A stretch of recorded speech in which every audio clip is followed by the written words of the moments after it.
Welcome to Insider Reports channel. Passengers streaming off the train from Kharkiv looked shell-shocked, their faces drawn with tiredness.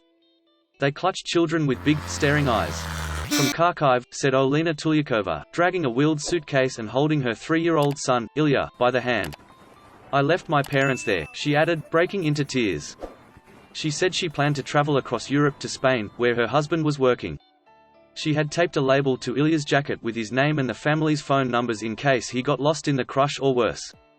Kharkiv is close to the border with Russia in northeastern Ukraine, and as one of the first targets of the Russian invading forces, it has come under some of the heaviest bombardment of the war so far.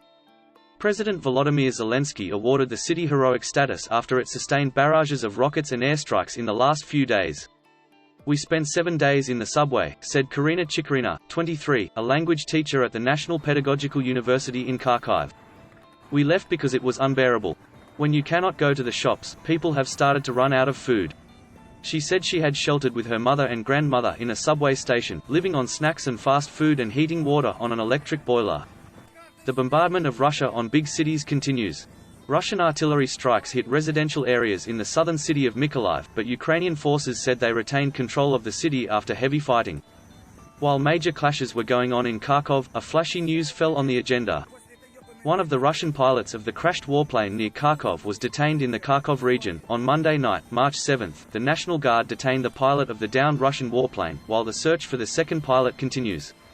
Oleh Syniehubov, head of the Kharkiv Regional Military Administration, shared the information himself. The enemy pilot is the deputy commander of the Voronezh-based aviation regiment. He is one of the main participants and witnesses of the crimes committed by the Russian aggressor against the peaceful Ukrainian population. He personally made 3 sorties between Izium and Balaklia. The Russian pilot gave information about his coordinators and told about the criminal orders he received. The pilot was transferred to one of the Kharkov district police departments for further investigation. There were 2 pilots operating the enemy fighter jet, both alive. One is still hiding in the city. "Search continues," said Syniehubov.